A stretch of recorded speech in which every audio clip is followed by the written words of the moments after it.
નમસ્કાર, આપકી આવાજ ન્યૂઝ 24 માં આપનું સ્વાગત છે। આજના મુખ્ય સમાચાર પર એક નજર।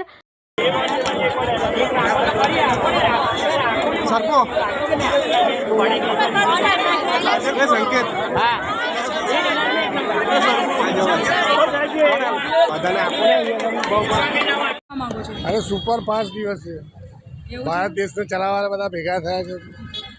હવે કોઈ પ્રશ્ન જ ના આવે। જે ચીજ से हीरो છે। શું નામ છે સર? રંજનાલ પારેખ, વિજિલન્સ ડિપાર્ટમેન્ટ, ગવર્નમેન્ટ।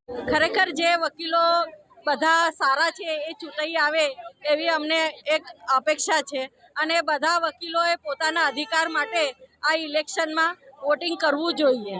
બસ આટલું છે। હા, ફરજિયાત છે। અનિતા ભોસલે। આજના દિવસનો સંદેશો એ છે કે વડોદરા બાર એસોસિએશનની આ 2024-25ના ઇલેક્શનની અંદર વકીલોના હિતમાં જે કામ કરે છે એવા ઉમેદવાર અમે ચૂંટાઈ લાવીશું। આપનું નામ સર? હસમુખ મકવાણા।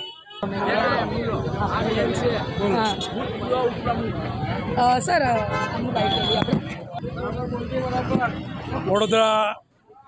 વડોદરા શહેર અને વડોદરા બાર એસોસિએશન જે આખા ગુજરાતમાં નંબર 1 પર ચાલી રહ્યું છે, જ્યારે વડોદરાનું ઇલેક્શન હોય બહારનું તો આખા ગુજરાતમાં ચર્ચા થાય છે અને આ ઇલેક્શનની જાગૃતતા જે વકીલોની છે એ મહત્વની છે, જેથી જ આ આટલી બધી ભીડ ઉમટે છે।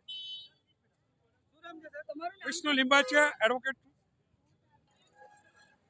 ની ચૂંટણી 2024-25ની જેનો આજરોજનો માહોલ છે, બહુ સરસ માહોલ છે। આજરોજના ઇલેક્શનમાં બધા વકીલો હાજર છે અને જે બધા વકીલો અમારા વકીલ હિત માટે ઊભે છે એમને પણ શુભેચ્છાઓ છે। દરેક જણ પોતપોતાના ફ્રેન્ડ સર્કલમાં જે રીતે વોટ આપી શકે છે એ રીતે વોટ આપે છે અને દરેક કેન્ડિડેટને મારા તરફથી શુભેચ્છા છે અને જે પણ આવશે અમારા વકીલ હિત માટે આવશે। એના માટે બસ પ્રાર્થના છે કે સારી રીતે આ ઇલેક્શન થાય, બધા એક જૂથ વકીલો થઈને રહેશે અને બસ એટલી જ મારી પ્રાર્થના છે। Thank you.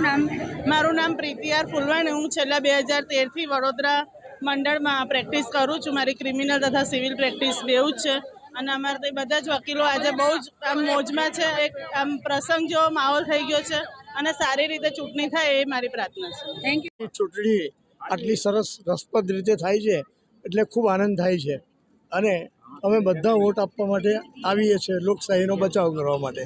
Thank you.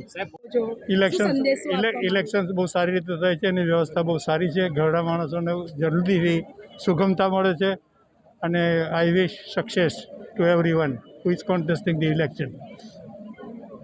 Thank you. આપનું નામ sir? CA Makwana. Thank you. 2 years old, 63 years practice। કાલના પેપરોમાં જો આવશે ને તો બધા લોકો આખું ગામ જાણી જશે કે હું ઘરડો થઈ ગયો। ના સર, તમે ગયેલા હું તમામ મારા મતદારો કે જે તમામ વકીલ મિત્રો છે એમને હું એક સંદેશ એવો આપું છું કે આખું વર્ષ આપણે મહેનત કરીએ છીએ, કેસ ચલાવીએ છીએ અને ઘણી બધી મહેનત કરીએ છીએ, તો વર્ષમાં એક દિવસ ઇલેક્શન આવતું હોય તો શા માટે એને ઉત્સવ તરીકે નહીં ઉજવવો।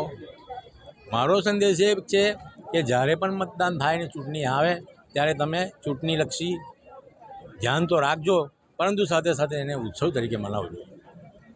આપનું નામ સર?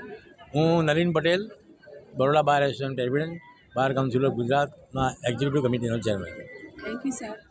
સૌથી પહેલાં તો હું બધાને ધન્યવાદ આપીશ જેટલા પણ કેન્ડિડેટ્સ ઊભા છે આજરોજ, એ બધાને ખૂબ ખૂબ કોંગ્રેચ્યુલેશન્સ કે તમે આટલી મહેનતથી ઊભા છો અને ઇલેક્શનની અંદર જોરશોરથી કેમ્પેનિંગ ચાલી રહ્યું છે। હું અને મારા મિત્રો ફર્સ્ટ ટાઈમ વોટર્સ છે। અમે 2023માં પાસ આઉટ થયેલા એડવોકેટ્સ છે અને આજરોજ અમે ફર્સ્ટ ટાઈમ અપિયર થઈને વોટ આપી રહ્યા છે અને અમે ઇલેક્શન વિશે સમજી રહ્યા છે કે ઇલેક્શન બાર એસોસિએશનની યુનિટી અને કેટલી જરૂરી છે, કેટલી મહત્ત્વની છે અને અમારે કેટલી સારી રીતના અમારે બારને પ્રતિનિધિત્વની જરૂરત છે। તેના માટે અમે લોકોએ આજે ફર્સ્ટ ટાઈમ વોટ કરી છે અને બરોડા બારનું આગળ જઈને અમે સપોર્ટ કરવાના છે। That for we have voted for the first time. મારું નામ એડવોકેટ સુજલ પ્રકાશચંદ્ર માંડવિયા છે। હું બરોડા બારમાં પ્રેક્ટિસ કરું છું અને મારા ફાધર, એમનું નામ એડવોકેટ પ્રકાશ માંડવિયા છે અને લાસ્ટ 25 યર્સથી બરોડા બારમાં પ્રેક્ટિસ કરે છે।